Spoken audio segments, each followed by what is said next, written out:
کرے گا میں 100 مرتبہ ان کو معاف کر دوں۔ ایک وعدہ شیطان کا، ایک وعدہ اللہ کا۔ شیطان اپنے وعدے میں لگا ہوا ہے، 24 گھنٹہ ہم سے گناہ کروا رہا ہے۔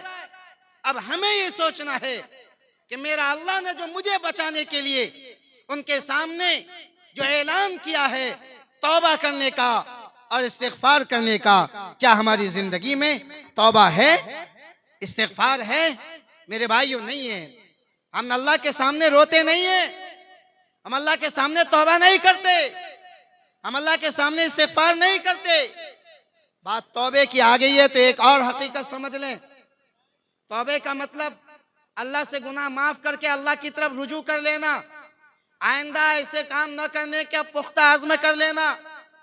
لیکن یہیں پہ ایک بات سمجھ لینا چاہیے، اگر کسی کی زمین دبائی ہے، کسی کا حق دبایا ہے، کسی کا گھر غصب کیا ہے، کسی کا پیسہ لیا ہے، کسی پڑوسی کو ستایا ہے، اگر مال زمین و جائیداد کسی کا ہڑپ کر کے آپ توبہ کرنا چاہتے ہیں تو اس توبہ کی قبولیت کے لیے ایک چوتھی شرط یہ ہے کہ جس کی زمین اور جس کا پیسہ آپ نے لیا ہے، زمین والے کو زمین واپس کریں، پیسے والے کو پیسے واپس کریں، جس کی عزت لوٹی ہے اس سے معافی مانگیں، جس کو بے عزت کیا ہے، جس پر ظلم کیا ہے اس سے معافی مانگیں۔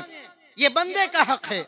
جب تک آپ مال نہ لوٹائیں، جب تک آپ پیسے نہ لوٹائیں، جب تک آپ زمین نہ لوٹائیں، جب تک آپ اس سے معافی نہ مانگ لیں، خانہ کعبہ کے غلاف کعبہ کو پکڑ کے بھی تہجد کے وقت میں پوری زندگی توبہ کرتے رہیں، رب کعبہ کی قسم اللہ آپ کے اور ہماری توبہ کو قبول نہیں کرے۔ یہ حقوق العباد کا معاملہ ہے۔ حقوق اللہ میں تو 3 ہی باتیں بس۔ توبہ میں شرمندہ ہو جائے، اللہ غلطی ہو گئی میرے توبہ، آئندہ اس کام کو نہ کرنے کا ارادہ کرے، فوراً اس کام کو چھوڑ دے، اللہ فوراً معاف کر دیتے ہیں۔ لیکن اگر بندے کے حقوق ہیں تو ایک چوتھی شرط یہ ہے کہ بندے کے حق کو ادا کرنا پڑے گا۔ بہرحال میرے بھائیوں، توبہ اور استغفار کا ایک بہت بڑا فائدہ یہ ہے، اللہ تعالی ہمارے گناہوں کو معاف فرما دیتے ہیں، چاہے کتنا ہی بڑا گناہ ہو۔ یہاں پر شیطان ایک پٹی پڑھاتا ہے۔ بہت سارے لوگ یہ کہتے ہیں کہ ہم توبہ کرتے ہیں، ہماری توبہ ٹوٹ جاتی ہے، پھر گناہ کرتے ہیں، پھر توبہ کرتے ہیں، پھر ٹوٹ جاتی ہے۔ تو ایسی توبہ کا ہمیں فائدہ کیا ہے؟ ایسی توبہ کرنے سے ہمیں کیا فائدہ؟ تو میرے بھائیوں، مسلم شریف کے اندر روایت ہے، بلکہ قرآن کریم میں اللہ تعالیٰ نے ایک ارشاد ہے، قُلْ يَا عِبَادِ الَّذِينَ أَسْرَفُوا لَا تَقْنَطُوا مِن رَحْمَتِ اللَّهِ۔ آپ یہ آیت ہمارے لیے، مسلمان کے لیے اتنی بڑی تسلی کی آیت ہے کہ اگر یہی آیت ہمارے لیے قرآن میں ہوتی اور مسلمانوں کی تسلی کی کوئی آیت نہیں ہوتی تو ہمارے لیے کافی تھی۔ کیا کہہ رہا اللہ؟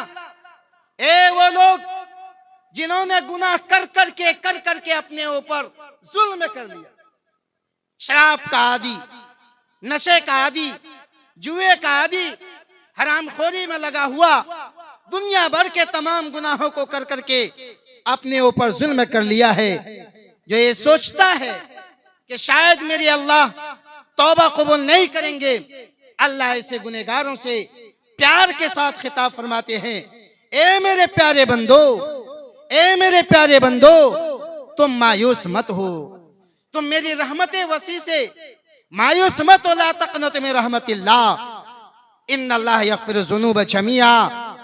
چاہے کتنا گناہ ہو گیا، آؤ میرے در پہ، رو میرے سامنے، معافی مانگو، میں رب جلال کی قسم تیرے آنکھ سے نکلا ہوا آنسو کا قطرہ زمین پر نہیں گرے گا، میں تمہاری زندگی کے سارے گناہوں کو معاف کروں۔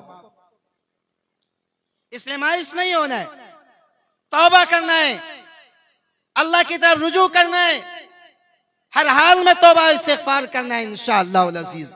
ایک بڑا فائدہ توبہ کا کہ اللہ تعالیٰ اسے ہمارے گناہوں کو معاف فرماتے رہتے ہیں۔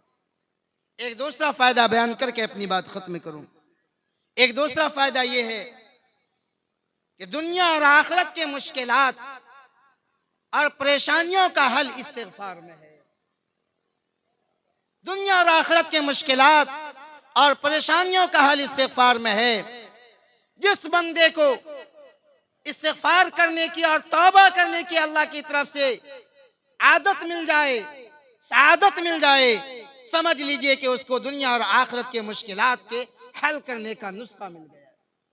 نبی کریم صلی اللہ علیہ وسلم نے ارشاد فرمایا، من لزم الاستغفار جعل اللہ له من كل هم مخرجا، من كل هم فرجا، ومن كل ضيق مخرجا، ورزقه من حيث لا يحتسب۔ کہ جس شخص کو توبہ اور استغفار کرنے کی عادت پڑ جائے اور وہ روزانہ زیادہ سے زیادہ توبہ اور استغفار کرنے لگے، اللہ ان کے 3 بڑے مسئلے کو حل فرما دیتے ہیں۔ نمبر 1، ہر ٹینشن سے ان کو فری کر دیتے ہیں۔ دنیا میں جو بھی اس کے گھر میں، اس کی فیملی میں، اس کی زندگی میں اس کے ساتھ جو بھی ٹینشن والا معاملہ آئے گا، اللہ اس استغفار کی برکت سے اس کے ٹینشن کو دور فرما دیں گے، ٹینشن کے نکلنے کا راستہ بنا دیں گے۔ وَمِن كُلِّ ضِيقٍ مَخْرَجًا، اور ہر تنگی سے، ہر مشکل معاملے سے، چاہے وہ کورٹ کچہری کا مسئلہ، یا بیماری اور اجاری کا مسئلہ ہو، یا شادی بیاہ کا مسئلہ ہو، یا بھائیاری میں ٹینشن کا مسئلہ ہو، من كُلِّ ضِيقٍ مَخْرَجًا، ہر تنگی سے، ہر مشکلات سے اللہ تعالیٰ استغفار کی برکت سے اس کو نکال دیں گے۔ اور تیسرا فائدہ، وَرَزَقَهُ مِنْ حَيْثُ لَا يَحْتَسِبُ، اللہ تعالیٰ اس کو ایسی جگہ سے روزی دیں گے کہ وہ بندہ وہاں تک گمان بھی نہیں لے جا سکتا، ایسی جگہ سے اللہ تعالیٰ اس کو روزی عطا فرمائیں گے۔ اس لیے میرے بھائیوں، بزرگوں، ساتھیوں، ہمیں اپنی زندگی میں توبہ اور استغفار کو لازم کرنا چاہیے۔ میں اپنی بات کے اختصار کے ساتھ اب ختم کر رہا ہوں۔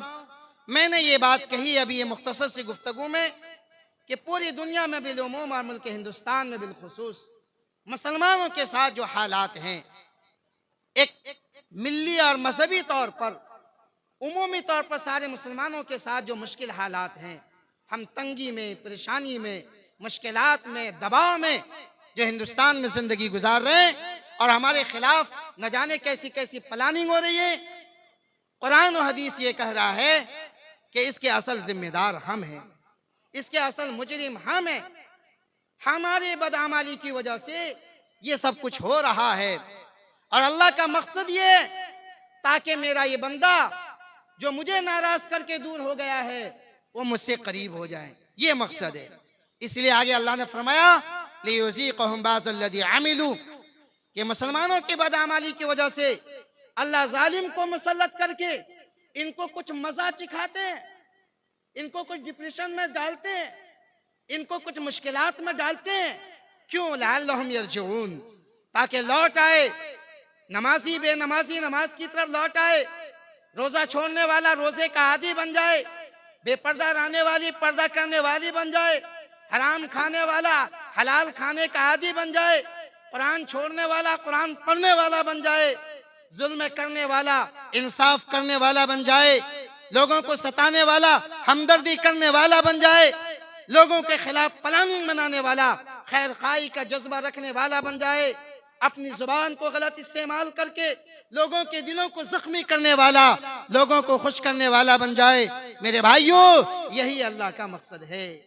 ان لوگوں کا تسلط یہ ہمارے لیے عذاب کے درجے میں ہے، یہ ہمارے لیے تنبیہ کے درجے میں ہے۔ اس لیے اگر ہم اپنے اس ناراض